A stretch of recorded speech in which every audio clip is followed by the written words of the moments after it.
la obra del Espíritu Santo, al punto de que algunos dicen que llamarse los Hechos de los Apóstoles, debería de llamarse los Hechos del Espíritu Santo, porque en realidad es el Espíritu Santo quien hace la obra y quien da los frutos de salvación y tantas cosas maravillosas que vemos en ese libro. Ahora, yo le agregaría algo más a esa definición.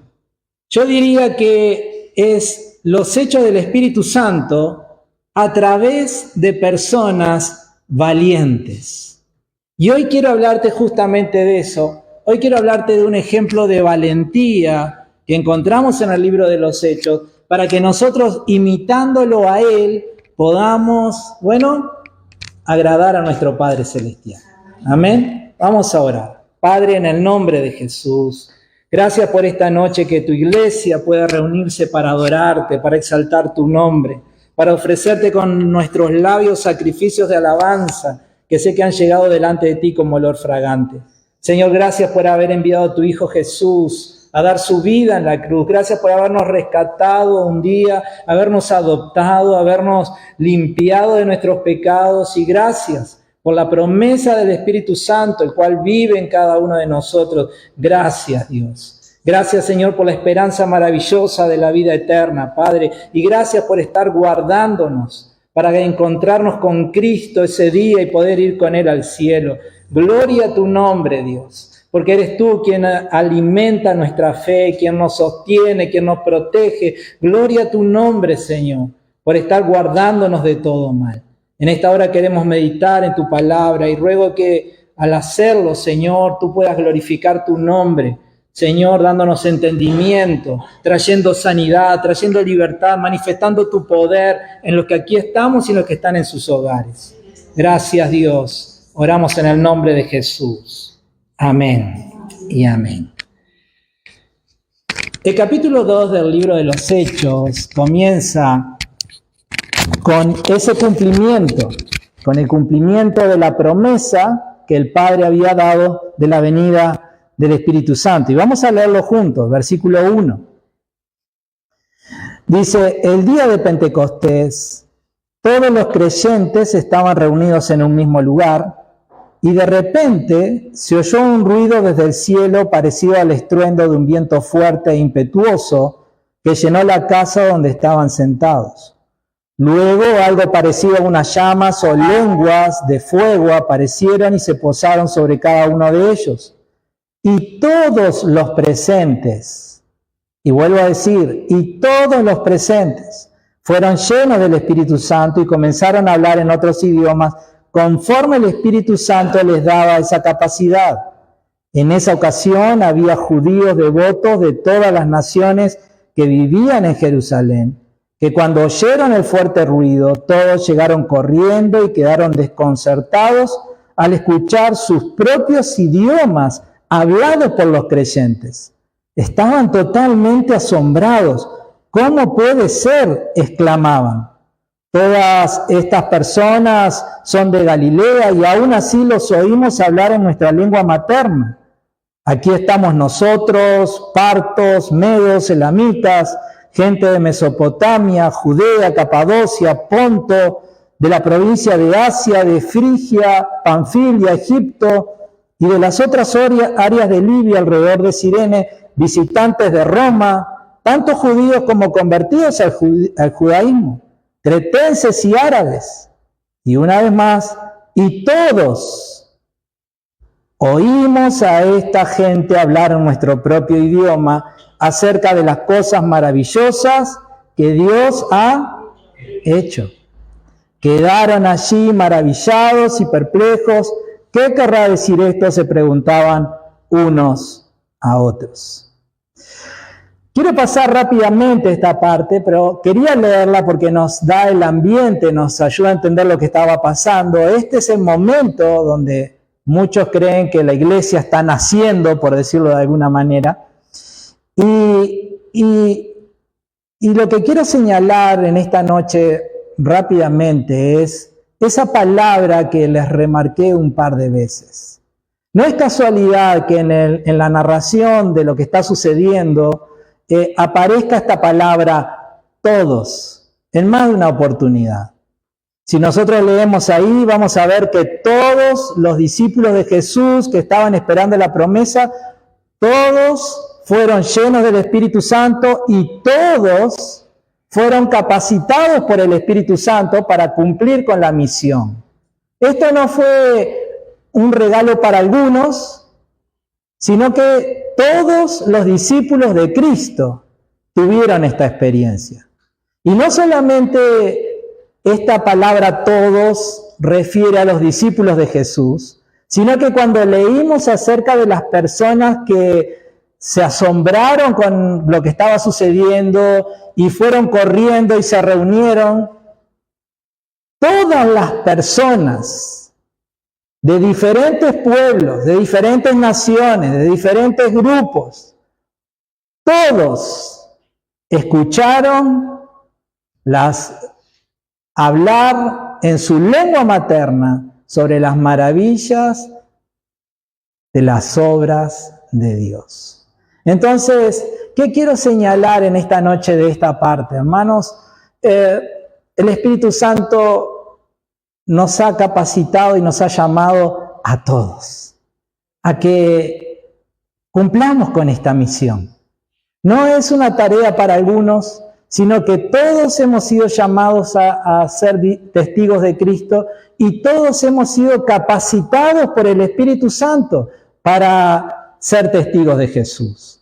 En el caso de ellos recibieron hablar diferentes idiomas. Yo no estoy diciendo que esta es la única manera en la que el Espíritu Santo nos capacita. Él reparte diferentes dones, diferentes capacidades, pero lo cierto es que cada uno de nosotros recibe una capacidad sobrenatural del Espíritu Santo para que podamos cumplir con la misión que Cristo nos ha dejado de ser testigos de Él. ¿Esto es para algunos? No, es para todos. ¿Estamos de acuerdo? Y la universalidad del mensaje del Evangelio. Dice que todos escucharon hablar en sus propias lenguas. No hubo un grupo de personas que quedaran ahí diciendo, no entiendo, escucho gente hablar, pero no comprendo porque hablan en otro idioma, no entiendo lo que está pasando. Miren el amor de Dios en lo que Dios estaba haciendo. Unos años antes, toda esa región fue unificada por un imperio llamado el Imperio Griego. Alejandro Magno conquistó todo eso, y una de las consecuencias es que el idioma griego quedó como lo que hasta hace un tiempo era el inglés, el idioma que se hablaba en todos lados.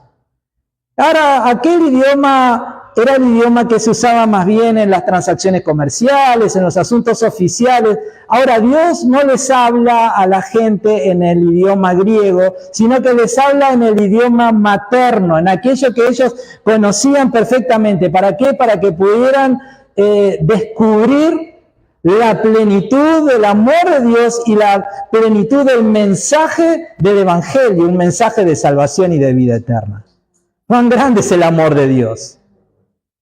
Hizo algo sobrenatural para que todos pudieran escuchar las buenas nuevas.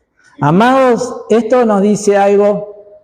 Dios quiere que le hablemos del Evangelio a todas las personas. Nadie queda fuera del objetivo de Dios para que escuchen el Evangelio y tengan una oportunidad de salvación y de vida eterna. ¿Estamos de acuerdo? Ahora, no me quiero detener en esto porque yo te hablaba de que hay un ejemplo al que quiero llegar. Y es el ejemplo de un hombre valiente, que no siempre fue valiente, pero que ahora lo vamos a ver expresando valentía.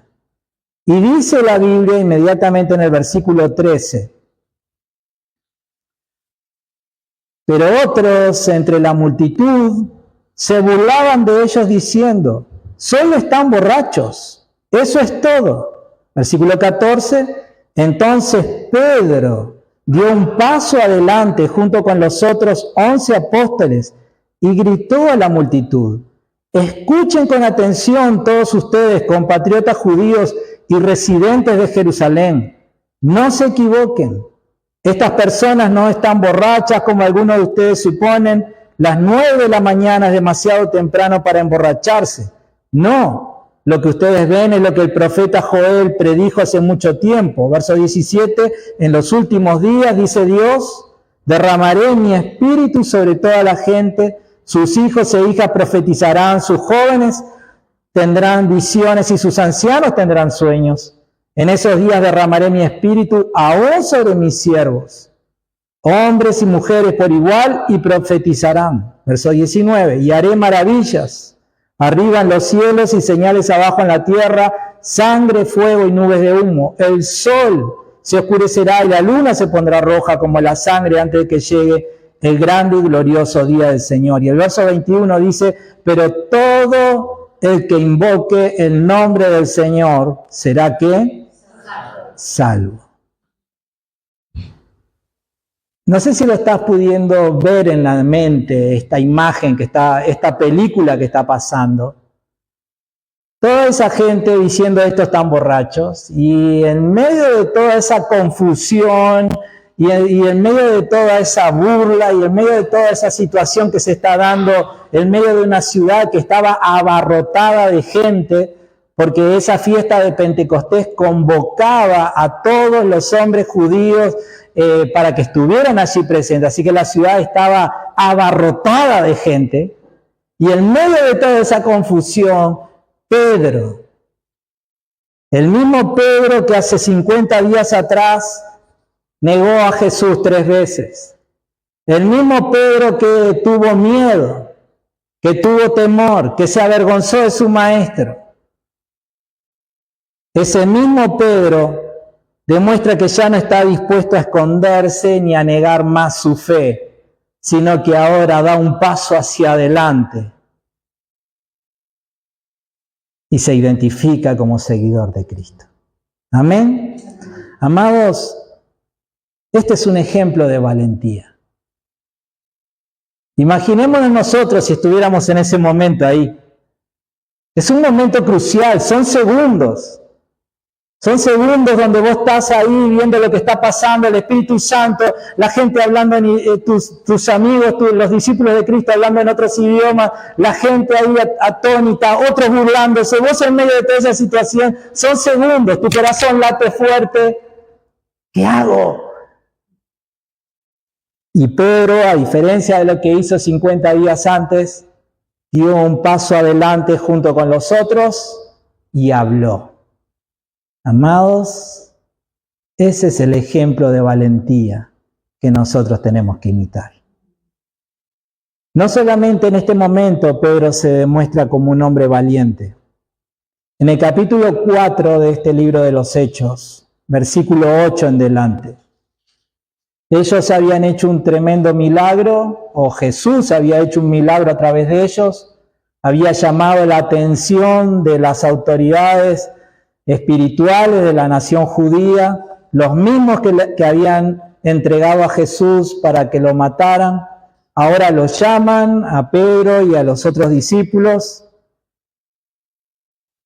y los cuestionan por lo que ellos estaban haciendo, por lo que ellos estaban diciendo. Y este Pedro que ya no es el Pedro temeroso, sino que es un Pedro valiente, dice en el versículo 8, lleno del Espíritu Santo, les dijo: gobernantes y ancianos de nuestro pueblo, nos interrogan hoy por haber hecho una buena obra a un inválido.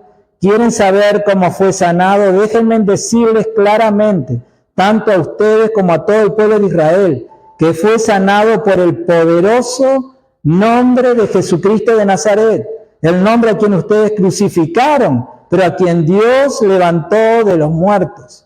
Pues es Jesús a quien se refieren las Escrituras cuando dicen: la piedra que ustedes, los constructores, rechazaron, ahora se ha convertido en la piedra principal. En ningún otro, dice el versículo 12, en ningún otro hay salvación. Dios no le ha dado a ningún otro nombre bajo el cielo mediante el cual podamos ser salvos. Y dice que los miembros del concilio quedaron asombrados cuando vieron que el valor. Quedaron asombrados cuando vieron el valor de Pedro y de Juan, porque veían que eran hombres comunes sin ninguna preparación especial en las Escrituras. También los identificaron como hombres que habían estado con Jesús.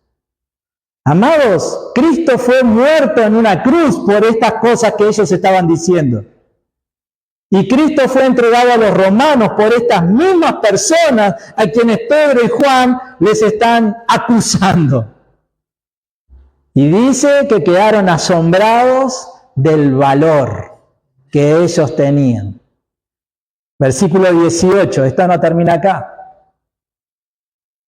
Quedaron atónitos con la respuesta de Pedro y Juan, creyeron que se iban a imponer, que Pedro y Juan iban a decir, está bien, perdón, no vamos a hablar más de Jesús, pero se encuentran con esta respuesta valiente y dicen, ¿qué vamos a hacer ahora? Bueno, no podemos hacer nada, ahí está el hombre que sanaron, no podemos negar eso. Vamos a decirles que no hablen más de Jesús, vamos a amenazarles para que dejen de hacer publicidad de este Mesías. Pero se llevaron una sorpresa otra vez. Versículo 18. Así que llamaron nuevamente a los apóstoles y les ordenaron que nunca más hablaran y enseñaran en el nombre de Jesús. Pero Pedro y Juan respondieron, ¿acaso piensan que Dios quiere que los obedezcamos a ustedes en lugar de a Él? Nosotros no podemos dejar de hablar acerca de todo lo que hemos visto y oído. Y este ejemplo que vemos en la vida de Pedro, en la vida de Juan, es el ejemplo que empapó a toda la iglesia, a la iglesia primitiva. Cuando la iglesia se enteró de todas estas amenazas y todo eso, ¿saben lo que ellos hicieron? Señor, ayúdanos a escondernos para que estas amenazas no se cumplan en nuestra vida. Manda a tus ángeles que nos protejan y que lo que el Sanedrín quiera hacer contra nosotros no lo puede hacer. ¿Ustedes creen que esa fue la oración de la iglesia? La oración fue esta, versículo 29 del capítulo 4. Y ahora, oh Señor, escucha sus amenazas y danos a nosotros, tus siervos, mucho valor al predicar tu palabra. Extiende tu mano con poder sanador, que se hagan señales milagrosas y maravillas por medio del nombre de tu santo siervo Jesús. Y después de esta oración, el lugar donde estaban reunidos tembló y todos fueron llenos del Espíritu Santo y predicaban con valentía, una vez más, la palabra de Dios. No pidieron que el Señor los librara de las amenazas. No pidieron que el Señor les diera estrategias para no ofender a los del Sanedrín. Lo que pidieron fue valor. Señor, danos valor para seguir predicando a pesar de las amenazas, que sigamos abriendo nuestros labios y sigamos anunciando con libertad, sin miedo a los hombres. ¿Quién es el Mesías? ¿Quién es Jesús? ¿Y cuál ha sido su obra en la cruz? Amados, en todo esto que hemos leído, valor, valentía, la palabra en el griego siempre ha sido la misma. Y es una palabra que su significado es franqueza, confianza, valentía al hablar, audacia, libertad de expresión. Y esa palabra se usaba cuando uno quería referirse a hablar sin miedo, con libertad, de manera clara y directa, incluso frente a la oposición o el peligro. Hombres de valor, Pedro y Juan, la iglesia primitiva y todos los que somos llamados a ser discípulos de Cristo, tenemos que armarnos de valor. Quiero concluir este mensaje con unas palabras de Jesús. Hay un pasaje en Lucas, capítulo 11, donde Jesús viene tratando con los fariseos, y los fariseos a esta altura ya estaban muy enojados con Jesús y ya estaban buscando cualquier forma para acusarlo y para hacerle daño. Versículo 53 del capítulo 11 de Lucas. Y dice, mientras Jesús se retiraba, los maestros de la ley religiosa y los fariseos se pusieron agresivos y trataron de provocarlo con muchas preguntas. verso 54, querían tenderle una trampa para que dijera algo que pudiera usar en su contra. Y inmediatamente, en el primer versículo del capítulo 12, Jesús dice algo que tiene que ver con esta situación de hostilidad por parte de estos hombres religiosos, pero que su religión estaba muy apartada de la verdad.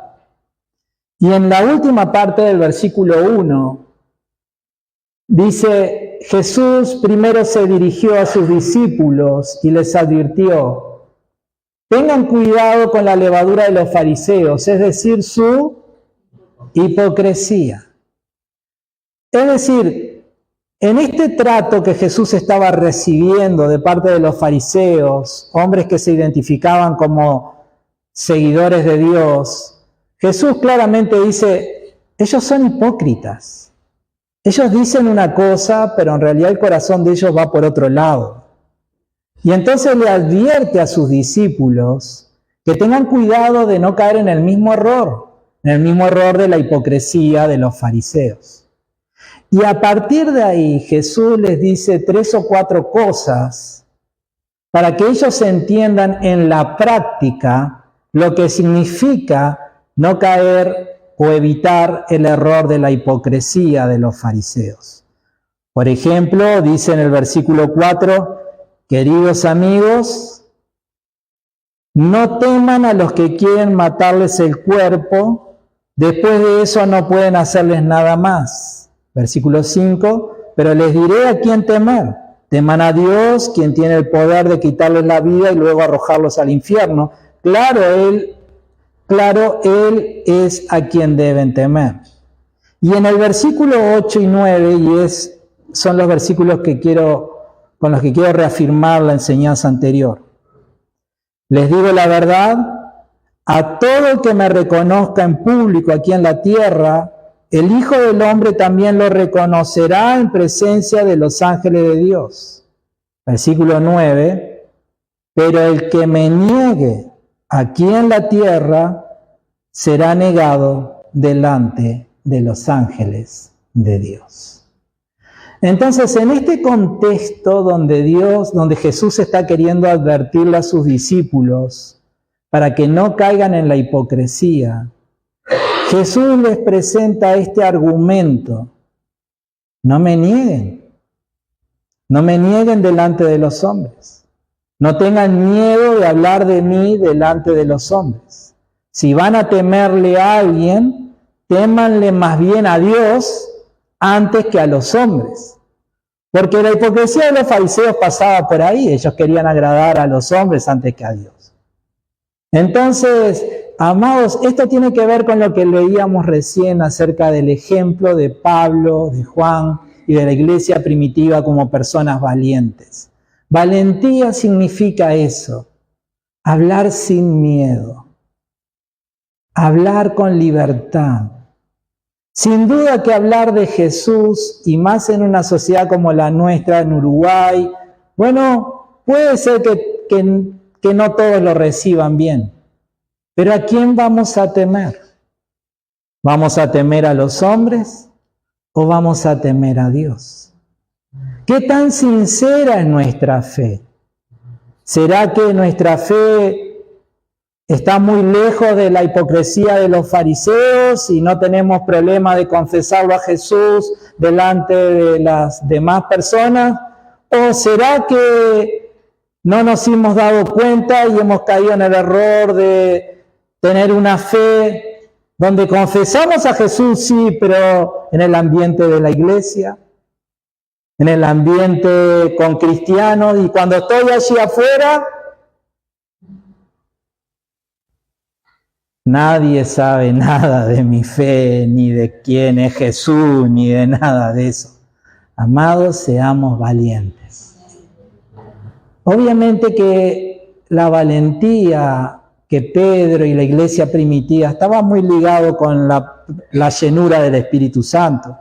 Obviamente que esto no No te estoy diciendo, bueno, vamos a empezar a levantar la voz y a gritar en la calle y a imponer, vamos a hacer músculos para imponer presencia. No, no, no. Estamos hablando de un fruto del Espíritu Santo.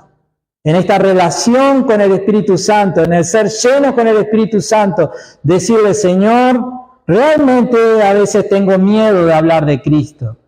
A veces tengo miedo de mi jefe, tengo miedo de mi supervisor, tengo miedo de mis compañeros, tengo miedo de hablar de Jesús por la respuesta que voy a encontrar.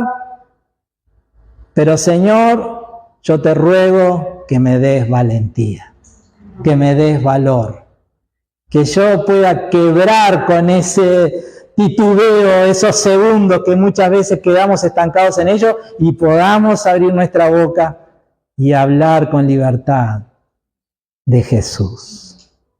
¿Para quién es el beneficio cuando hablamos de Jesús? No es para Jesús, ni lo es para nosotros. El beneficio es para la persona que está escuchando, que tal vez despierte a la fe y tenga una experiencia de salvación que transforme su vida.